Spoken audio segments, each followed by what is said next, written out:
சொல்லுங்க. சொல்லுங்க. என் பேர் சங்கவி. என்னோட கணவர் வந்து பேர் ரமேஷ். அவர் வந்து போன மாதம் வந்து கூட்ட நெரிசலில் விஜய் மீட்டிங்க்கு போய் இறந்துட்டாருங்க சார். அவர் இறந்துட்டாரு. அவர் இறந்ததுக்காக ஆறுதல் தெரிவிக்க சொல்லியிருந்தாங்க. ஆனால் அது ஆறுதல் தெரிவித்து பணம் எங்களுக்கு வந்து கொடுக்குறேன்னு தான் சொல்லல. அவர் வந்து டைரெக்டாக வந்து எங்களுக்கு ஆறுதல் தெரிவிக்கிறேன்னு தாங்க சார் சொல்லியிருந்தாரு. நாங்கள் வந்து ஆறுதலை தான் சார் பெருசாக எதிர்பார்த்தோம். எங்களுக்கு வந்து பணம் பெருசு கிடையாது. நாங்கள் இந்த மாதிரி கூட்டத்துக்கு இன்னைக்கு போகலை. அவங்க கூப்பிட்டுருந்தாங்க, நாங்கள் போகலை. ஆனால் எங்களுக்கே தெரியாமல் எங்கள் பேரை 3 பேர் மிஸ்யூஸ் பண்ணி போயிருக்காங்க. எங்களோட ரிலேட்டிவ்னு சொல்லி அவங்க போயிருக்காங்க. யாருன்னு தெரியல. எங்களுக்கு அவங்களுக்கும் ஆக்சுவலாக நாங்கள் யாரையுமே அனுப்பல. ஆனால் எங்களோட பேரை அவங்க வந்து தவறாக உபயோகப்படுத்தியிருக்காங்க 3 பேர். நாங்கள் வந்து ஆறுதலை தான் பெருசாக எடுத்தோம். நாங்கள் ரொம்ப மன உளைச்சல் கலாக்கி இருக்காங்க சார் இன்னைக்கு என்ன.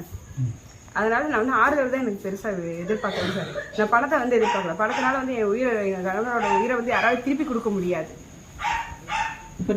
சார் இந்த மாதிரி தகவல் எனக்கு வந்துச்சு.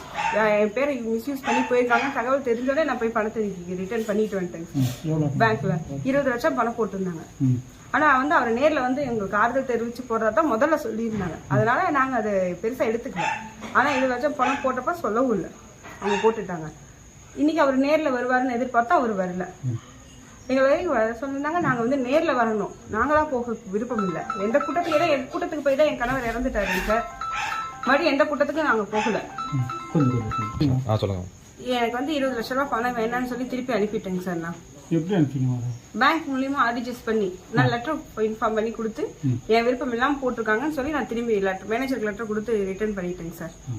இப்போ நீ போய் சந்திச்சு நீங்க என்ன கருதுறீங்க? இப்போ இத்தனை நாள் ஆச்சு.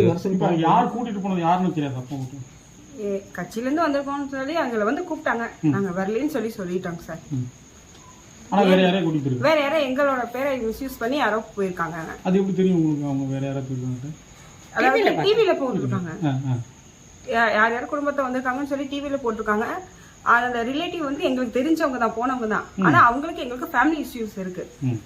அவங்க வந்து போனதா எதுவும் இன்ஃபார்மும் பண்ணல, எதுவும் பண்ணல. இவங்க பாட்டுக்கு போயிருக்காங்க. அவங்களும் இவங்களை கூட்டு போடணும்னு யாரும் சொல்லவும் இல்லை. எங்களுக்கு இன்னொருத்தவங்க மூலியமா தான் தகவல் தெரிஞ்சிச்சு. டிவியில பார்த்தவங்க எங்களுக்கு இன்ஃபார்ம் பண்ணவும் தாங்க சார் எனக்கு தெரிஞ்சது. இல்லைன்னா தெரிஞ்சிருக்காது. அவங்க போனது எனக்கு இன்னைக்கு மதியானம் தான் தெரியும். இந்த மாதிரி அவங்க அங்கே போயிருக்காங்க அப்படின்னு. எங்களோட பர்மிஷன் இல்லாமல் எங்கள் பேரை வந்து தப்பாக உபயோகப்படுத்தி எங்களை ரொம்ப மன உளைச்சலுக்கு ஆளாக்கியிருக்காங்க சார். ஒண்ணு இவங்க போக சொல்லியிருக்கோம். நான் அவங்க எங்க கணவரோட அப்பா இருக்காரு, அவரோட அண்ணா எல்லாம் நாங்க இங்கதான் இருக்கோம். ஆனா எங்களுக்கே தெரியாம எங்க பேரை உபயோகப்படுத்திருக்காங்க தவறான முறையில. அதுதாங்க சார் என்ன மன உளைச்சலுக்கு ஆளாக்கிட்டாங்க. நான் வரலைங்கிறப்ப அந்த தெரியாம 3 பேர் எப்படி சார் போனாங்க? எனக்கே அது தெரியாது இல்லைங்க சார். ஏன்னா மீறி அவங்க எப்படி போறாங்க? ஒண்ணு அவங்களால இன்ஃபார்ம் பண்ணிருக்கணும், இந்த மாதிரி உங்களை குடும்பத்தை சேர்ந்தவங்க கூட்டு போயிருக்கணும். ஆனா எங்களுக்கு அவங்களுக்குமே ஃபேமிலி ப்ராப்ளம் இருக்கு. அப்படிங்கிறப்ப அவங்களை எதுக்கு கூட்டிட்டு போனவங்க? ராயனூரை சேர்ந்தவங்க தான் சார். எங்க வீட்டுக்காரோட அக்கா தான் அவங்க. அக்கா வீட்டுக்கார் போயிருக்காங்க, எங்க சித்தப்பா. ஆனா அவங்களுக்கு எங்களுக்கு ஃபேமிலி ப்ராப்ளம் இருக்கு. எங்களுக்கு தெரியாது, இன்ஃபார்ம் பண்ணல. அவங்க டிவியில பார்த்து உள்ளூர்காரங்க சொல்லிதான் எனக்கு தெரியும். அது வரைக்கும் தெரியாது. காலையில கடைக்கு போயிருக்காங்க அம்மா, அவங்க கிட்ட சொல்லியிருக்காங்க. அவங்க வீட்டு சொந்தவங்க போயிருக்காங்க. ஏன் நீங்க போகலையான்னு கேட்டவங்க எங்களுக்கு தெரியும். அது வரைக்கும் எங்களுக்கு போனதே தெரியாது. எங்களுக்கு ஃபேமிலி ப்ராப்ளம் இருக்கும்போது எங்க மிஸ்யூஸ் பண்ணி அவங்க யூஸ் பண்ணி இருக்காங்க. எங்களோட பேரை கெடுக்கிறதுக்கு, எங்களை மன உளைச்சலுக்கு ஆளாக்கணும்னு இவங்க பண்ணியிருக்காங்க. அந்த பணம் உங்களுக்கு அவங்க அக்கௌண்ட்ல வந்துச்சா? 20 லட்சம் வந்துச்சா? 20 லட்சம் என் அக்கௌண்ட்ல 20 லட்சம் வந்துச்சு. ஆனா அவர் வந்து நேரில் வந்து ஆறுதல் தெரிவிக்கிறார் தான் ஆரம்பத்துல இருந்து சொல்லியிருந்தாங்க. அதைத்தான் நான் நம்பினேன். அதனாலதான் வீடியோ கால்ல கூட பேசுறதா நான் சொல்லியிருக்கேன் ஏற்கனவே. அவர் வந்து நேரில் வந்து எங்களுக்கு பெருசாக வந்து ஆறுதல் தெரிவிக்கணுங்கிறத நான் எங்களோட விருப்பம். எங்களுக்கு வந்து பணக்காசு பெருசு கிடையாது சார். பணக்காசு வச்சு இப்போ இறந்த நபரை திருப்பி கொண்டு வர முடியாது.